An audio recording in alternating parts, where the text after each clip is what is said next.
Gertrude by Hermann Hesse. Released in 1910, not by Samuel Fisher this time, but by his friend Alfred Langen, who Hesse co-produced a cultural magazine with at the time, is, if we're going strictly by publication dates, his third novel.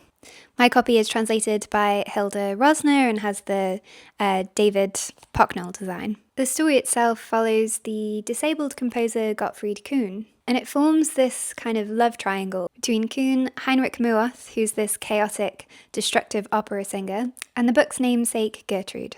Now, in this novel, Hesse really tries to explore his love and adoration for art, in particular music, which he kind of held in very high esteem. And as someone with an overwhelming adoration of music too, I had really high hopes for this book, which it didn't quite meet.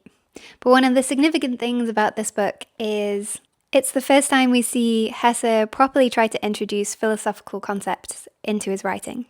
So in this book review, I'll be sharing my thoughts on the book, how it connects with Hesse's own life, and with the philosophies that are influenced and kind of integrated within the novel itself. That does mean there'll be spoilers, so please bear this in mind if you haven't read the book before.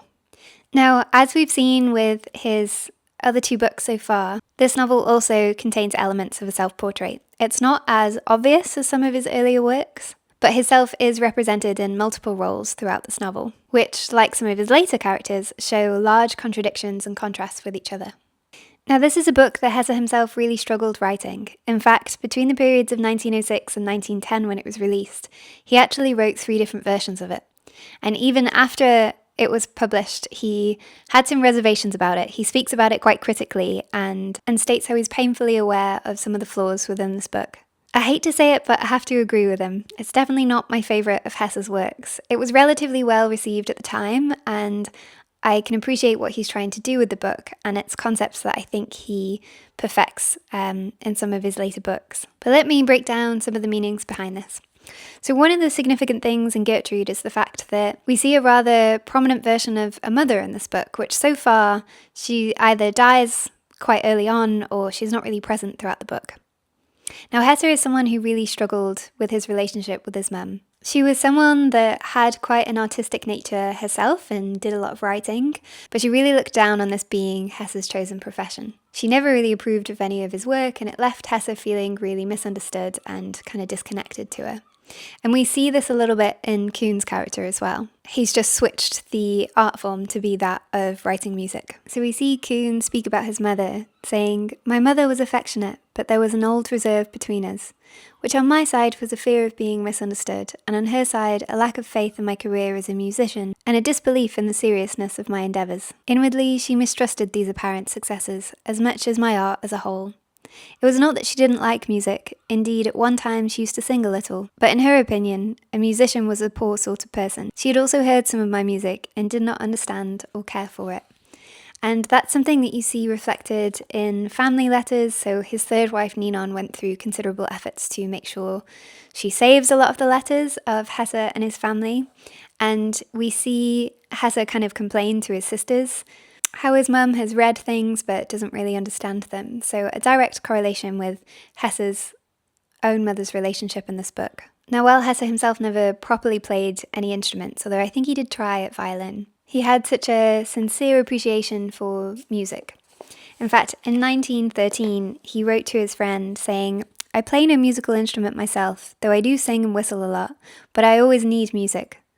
And it is the only art form that I admire unconditionally and regard as utterly indispensable, something I cannot honestly say of any other." And while he may not have played music properly, he did have quite an obsession with operas and writing librettos. Librettos are the kind of text and lyrics behind operas. And he managed to make friends with the composer Othmar Schoeck, who actually composed a few pieces of music for Hesse's poetry, but declined and rejected any of the librettos that Hesse put forward. You can learn more about these and the different types of librettos that he designed through Joseph Millick's biography, or biographies, he did too. But there's one, Bianca, which he wrote explicitly for Othmar, and it's set in 15th century Florence and covers themes like jealousy, murder, and sex. Now, while Othmar rejected all of them, the two of them had a mutual friend named Alfred Schlenker. Schlenker was a dentist and an amateur composer himself, and he did put some of Hesse's work to music. I believe it was The Refugees, and he did this around 1910, so the same year that Gertrude is published. But in terms of anything that was publicly available to people, the closest would be the comic opera Hesse adapted, which the translation comes out as Exiled Husbands, potentially some ties to Dostoevsky there. But he commissioned Peter Weiss to illustrate it. And so Peter Weiss was a refugee who was fleeing Nazi Germany and became friends with Hesse because they both shared an interest in psychoanalysis. And Hesse asked him to illustrate more than one of his pieces, actually. But in the late 70s, the publisher Incel Verlag reissued this, and they did it in full colour. So you can see some of Peter's original illustrations with it, which is pretty cool. But I'm getting distracted now, so back to the book. So while this is the book that we see a mother's presence is quite prominent, his father is in this quite a lot as well. And they give some really useful advice. So when Hesse is writing this book, he's just moved to Geinhofen with his first wife, Maria. He's already had his first son, Bruno, and his second son is born towards the end of writing this book. But he's very much adapting to family life, being a father, being a husband, and living out in the countryside as well. Because his first book was such a success, it's allowed him to taste some of this middle-class life that he will go on to despise. But there are some beautiful messages from the parents of Gottfried Kuhn in this as well that I think are reflecting his own parents. One of which is about supporting others, which I can really relate to, as in the most difficult parts of my life, I've always found the biggest help for this is often helping someone else. But his father talks about how youth ends when egotism does, and that you only really start to mature once you're living for other people. He says, young people have many pleasures and many sorrows, because they only have themselves to think of. So every wish and every notion assumes importance. Every pleasure is tasted to the full, but also every sorrow, and many who find that their wishes cannot be fulfilled immediately put an end to their lives. Which is a revealing sentence, as Hesse did attempt suicide early on in his life and really struggles with severe bouts of depression, even in his old age. Now, Kuhn contemplates committing suicide throughout the book. In fact, later on, when he learns that Gertrude has taken a lover, he says, I seriously considered the manner in which I should die. I wished to spare my parents, but I could think of no manner of dying that would make this possible. In the long run, it did not matter so much. I finally decided to use a revolver. Which is really telling, as the first suicide attempt that Hesse did back in his adolescence was done by purchasing a revolver and threatening suicide, which landed him in a mental institution in Stettin. And the reason for this is unrequited love. So Hesse fell in love with the lady Eugenie Kolb. He met her through his half-brother Theodor Eisenberg, who was living at the Kolb household. The two families had quite a bit of a connection. And Eugenie was roughly around 7 years his senior.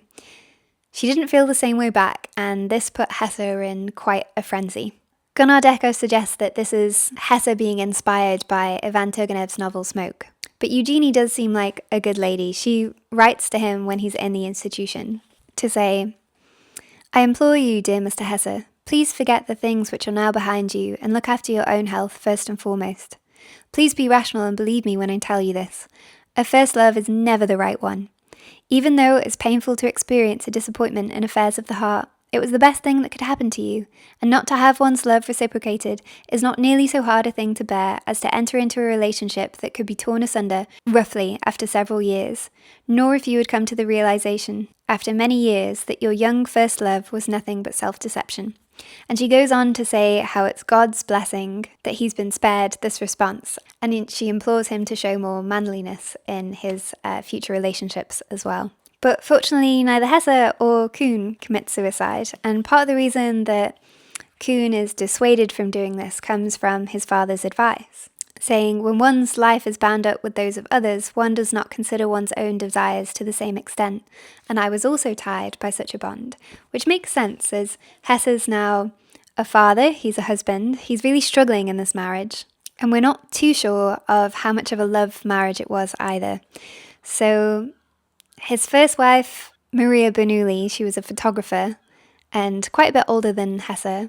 He marries shortly after the death of his own mother in 1902, who was also called Maria, and there is quite a striking physical resemblance, at least I could see it. Let me find you a picture, see if you agree.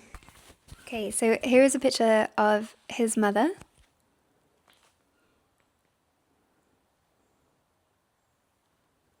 That's his father on the side as well. I'm doing a terrible job of showing you this.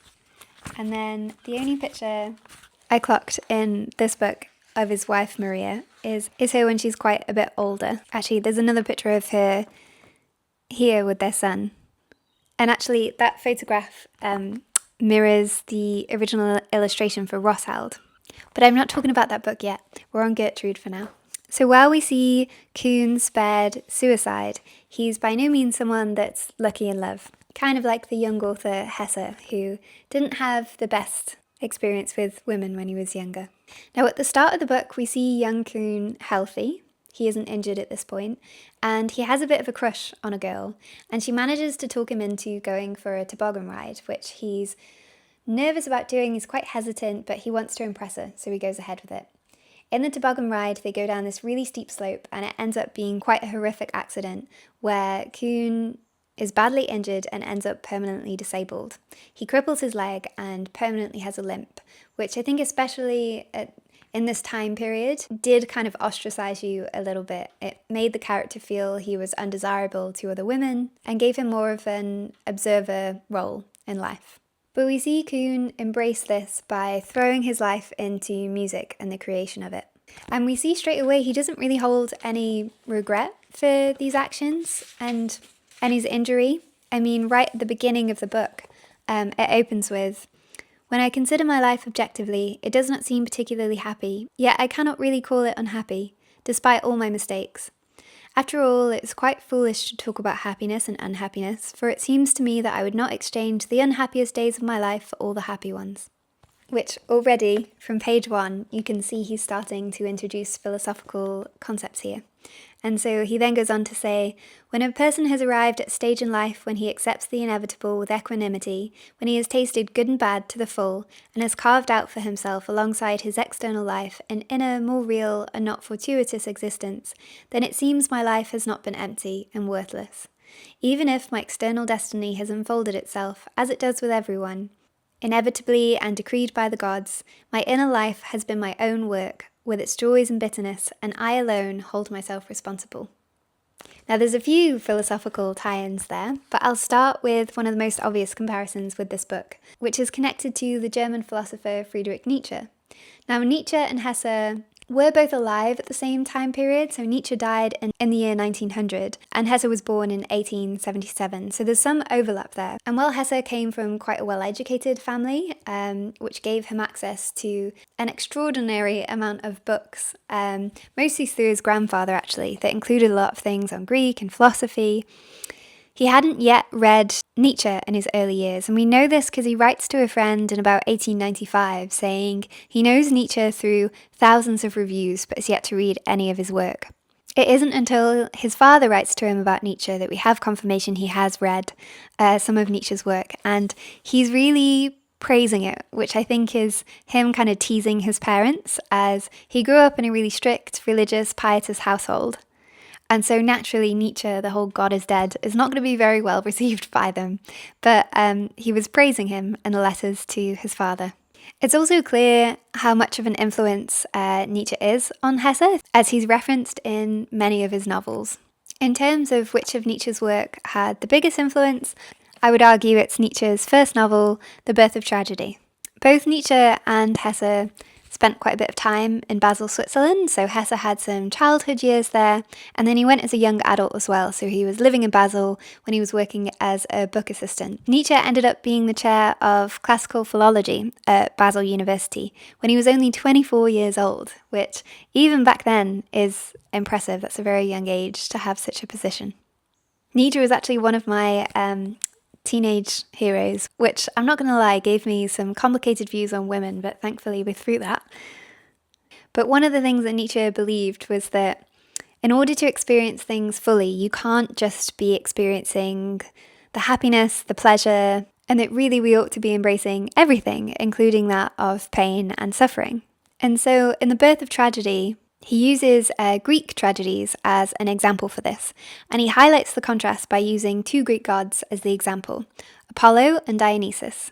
I know that Greek names can be a little bit of a whirlwind, so in case you don't know them, Dionysus was known as the mad god. He embodied chaos, savagery, tragic ends. He was the son of Zeus and a mortal mother, which gave him this kind of duality, as well as being the god of wine, which, again, alcohol has that other duality. I mean, in Hesse's first book, Peter Kamenzian, he has some great passages around pros and cons of it. But duality is very much ingrained in Dionysus. And then in contrast to this, Apollo is more the god of light. He represents rationality, clarity. He gives form to things and represents that of restraint as well. And it's in this book that Nietzsche sought to bring about these two contrasts, about how actually both of them are fundamental in pursuit of art, culture, and human life in general. Nietzsche felt that great tragedy was often born from the tension between these two forces, with Apollo giving things the shape and the form, and then Dionysus provides the depth and the suffering. Now, in the late 19th century, at the time that this was written, we were in a state that was largely considered to be Apollonian. There was a lot of structure, there was a lot of rationality, and it was felt that in order to grow as a society and to produce better art, we ought to be embracing the chaos more, and that of the Dionysian element. And so in Hesse's work, Gertrude, he writes his characters with this lens in mind. So Kuhn, the composer, is more reminiscent of Apollo. He's a lot more restrained. And then in contrast to that, Muoth, the opera singer, is definitely championing the Dionysian route. He's reckless, he indulges in alcohol a lot, he's having affairs with multiple women, and he's suffering, ultimately. If I'm being really honest with you, while I can see the comparison between the two and understand what Hesse is trying to do in this novel, I don't think it's the best example. He does go on to perfect this in some of his later works. Narcissus and Goldmund is an example, and of course that of the glass bead game as well. But Nietzsche isn't the only philosopher that Hesse has chosen to intertwine in this novel. So it's very clear that Kuhn is not a happy composer. We understood that from the opening line and then in descriptions of Muoth talking about Kuhn as well. So here Kuhn is asking Muoth to describe him, and he says, "You are the artist type in every way. The artist is not, as ordinary people think, a jolly sort of person who flings out works of art here and there out of sheer exuberance, but unfortunately he is a poor soul who is being suffocated with surplus riches and therefore has to give some of them away. It is a fallacy that there are happy artists. That is just Philistines' talk." Now, this idea of suffering and the artist is very much linked in with the philosopher Arthur Schopenhauer. Schopenhauer was someone who Hesse read extensively in his youth, and he's reflected in a lot of his later works as well. I guess out of Schopenhauer's work, the one that relates most is The World as Will and Representation. So Schopenhauer believed that the will was this innate thing that we have within us. It was blind, irrational, and kind of extended beyond time and space. Part of the will is that it has this endless striving for things, this insatiable need of always craving and going after things that you can't really attain, whether it's physical pleasures, love, or success. And because of this, Schopenhauer feels that this dooms us to a life of suffering and misery. But the positive is that he does give us a little bit of an out. So one of his beliefs of how we can find an escape from this endless suffering thanks to the will is through art and aesthetic contemplation. Now, like Hesse, Schopenhauer actually viewed music as one of the highest forms of art. In fact, like Nietzsche too. He viewed music as kind of embodying the will itself and felt that it had this way of communicating a pure, universal human language, which I think is part of the reason why Hesse chose Kuhn to be a composer, to be writing music, as it isn't just a career for him, it's actually, according to Schopenhauer, salvation. And you can see this reflected in Kuhn as well, as when he's writing music, even when he's completely destroyed by his love for Gertrude or the pain that he has from his illness, they all disappear once he's creating music. and he's able to elevate his suffering into something more meaningful and worthwhile. Now, Schopenhauer argued that in order to find a sense of peace, it involved renouncing a lot of your desires and not trying to fight with your will. So by this he means kind of accepting that you can't always have what you want, and almost becoming more of an observer instead of an active participant in your life. And this is really what we see Kuhn's character do. And this carries its way through the whole of the novel. He's kind of resigned himself to this fate. His lifestyle almost becomes monastic. He's living purely for his art. That's what his life is dedicated to. And he remains alone, which is perfectly embodying Schopenhauer's ideal of the artist that has to surrender their ego and any worldly desires, such as women. And in contrast, Muath is kind of the opposite of this. So Muath is representing the will. He's completely consumed by it. He's constantly chasing pleasures, whether they're physical ones, with all the affairs and women he's sleeping with, or alcohol, which he really struggles with. And he ultimately ends up being destroyed by it and goes on to commit suicide, which, to be honest, suicide is something that Schopenhauer has different thoughts on. So while he didn't agree that it should be a crime, and he definitely had a problem with how the church viewed it as well, it wasn't something that should be considered cowardly or sinful. But on the other side, he still saw it as a mistake. He felt that committing suicide wasn't escaping the will, but actually giving into it entirely. And in fact, because the will is this innate thing, committing suicide doesn't even destroy it. It will continue to live on in other living things and Earth itself. The only way you can really conquer it is by resigning yourself to certain things, whether it be poverty, celibacy, art. But I do like that he doesn't look down on it in that way, because I think people who choose that option are clearly having a difficult time as it is, without then having to have shame connected to it. There are also some separate quotes made by Hesse in relation to art and suffering. One of which I saved was, "I know that today, just as at any time in the past, every true poem or painting, every measure of true music, is paid for with life, with suffering, and blood. Nothing has changed in the world except for what has always been on the surface and readily changeable, public opinion and conventional morality. Fortunately, any serious artist can defend himself against these. It takes a bit of asceticism and renunciation, but it is very much worthwhile." Which, yes, sums up a lot of Schopenhauer's views. While I alluded to the fact that Schopenhauer rates music as one of the purest forms of art, he in fact didn't actually like operas very much. So it's interesting that this is what Hesse has Kuhn writing. And I dug out a few quotes from essays and aphorisms. And there's some more information on music in this as well. He's talking about it, saying, "Music speaks not of things but of pure weal and woe, which are the only realities for the will. That is why it speaks so much to the heart, and while it has nothing to say directly to the head, and it is a misuse to demand that it should do so as happens in all pictorial music, which is consequently once and for all objectionable." But in another essay he writes, "Grand opera is not really a product in the pure artistic sense. It is rather a somewhat barbaric conception of enhancing aesthetic enjoyment by piling up the means to it, by the simultaneous production of quite disparate impressions, and by strengthening the effect through augmenting the masses and forces producing it. While music, as the mightiest of the arts, is capable by itself of completely engrossing the mind receptive to it, indeed, its highest products, if they are to be properly comprehended and enjoyed, demand the undivided and undistracted attention of the entire mind, so that it may surrender to them and immerse itself in them, in order to understand their incredibly intimate language."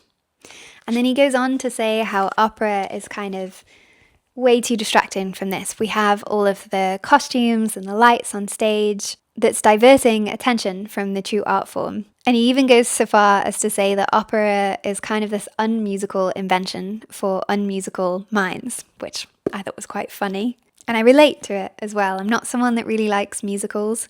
And when I listen to music, I always want it to be an album, not a playlist. But I'd say my favourite way to listen to music is just to lie on the floor with your eyes closed and fully absorb the whole album. So I think I get on with these guys. But aside from the philosophy that he's ingrained within this writing, he is still using the characters to represent different parts of his psyche. So Kuhn is quite reflective of where Hesse was at in his life. and some of the struggles that becoming an author can bring. I mean, Peter Kamenzian and Beneath the Wheel, which are the 2 books published before this one, did achieve quite a bit of success.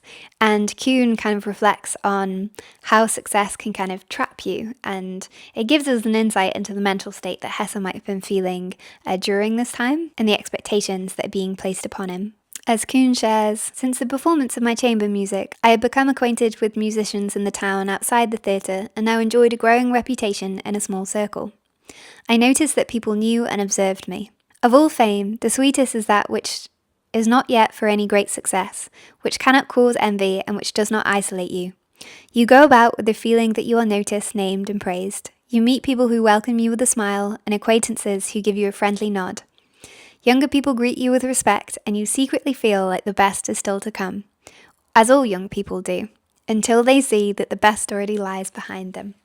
Which fortunately is not the case for Hesse. He does go on to write many great works, but I think where he's at with his marriage and his role as a father and a husband, he's struggling with his writing ability. And there's some glimpses of Kuhn trying to get guidance from his parents in this book. As Kuhn's father shares, I was very much in love with your mother. It was a real love match. But it only lasted a year or 2, then our passion died down and was almost spent, and we hardly knew where we stood in relation to each other.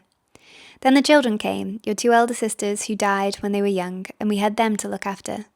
Our demands on each other were consequently less, the coolness between us came to an end, and suddenly there was love again. To be sure, it was not the old love, but something quite new. This has remained ever since without needing much reviving for more than 30 years. Not all love matches turn out well. Indeed, very few do. And while Hesse's own parents, Johann and Marie, stay together until Marie's passing in 1902, Hesse's own marriage does not do so well. He does end up leaving his partner after they've had 3 sons together, but he goes into more detail in this in his next book, Ross Howled, which I'll try and review for you in the next week or so, but my cousin's visiting from Texas, so it might take me a bit longer. But there's little bits of foreshadowing of that happening in this book. In fact, while we're on the concept of family, the name of this book, Gertrude, is actually named after one of Hesse's sisters. He had a little sister, Gertrude, who died when he was only a toddler. He was still old enough to be aware of this, as his mother writes in her diary at the time that after the funeral, Hesse comes home and he's kind of punching the mattress saying, "So, Gertrude, have you died and gone to meet our dear saviour?" And it's referenced in kind of that passage from his parents talking as well when they're talking about the 2 siblings that died. Hesse's family did have a number of children that passed away, both before and while Hermann was alive. In fact, they actually had Hermann before Hermann, which would make me feel a little odd, but it's clearly an important name within the family. It's also the name of both of his grandparents. I'm not sure how I would feel if my parents named me after a child who had already passed, though. I'm even too hesitant to do it with pets that pass away. That name is taken, it's gone. Although I will say Gertrude, the namesake's character, is quite undeveloped in this book. Unfortunately, I would argue it's Hesse's biggest downfall. He's not the best at writing women. In Gunnar Decker's biography, he suggests that Gertrude is kind of modelled off Elizabeth Laroche, who is in one of the artistic circles that he finds himself in while living in Basel. And he becomes very quickly infatuated with her, even though it's not reciprocated. And she becomes the symbol of a woman in many of his books and poetries. And I would agree with the fact that Gertrude does feel very symbolic in this book, rather than a character with any true sense of depth. But I think this is a good place to wrap things up. If somehow Gertrude ends up being your introduction into Hermann Hesse, please don't let it be your last. I swear, he gets better. And he does so in integrating the different philosophical concepts as well. But it's cool to read about him first trying and dipping his toe in the water, as it's not an easy thing to do at all. I think he's really talented in taking some quite complex ideas, whether it's psychology or it's philosophy, and turning that into a simple narrative that's like strategically layered. I find that really difficult to find in fiction. So if you know of authors similar, I'd love your recommendations. I know Thomas Mann is quite good at incorporating some of the birth of tragedy, and the two of them had a great friendship. Some people argue that Thomas Mann is the reason why Hermann Hesse also received the Nobel Prize. I'm actually still reading through the Hesse-Mann letters, because boy did this author write a lot of letters. But if you have read it, I would be really curious to know your thoughts and if you agree or maybe think I'm being too cynical. I'll leave things here so I don't yap for 45 minutes. But thank you for watching this, and I appreciate it if you made it all the way through. Maybe see you around sometime. Bye!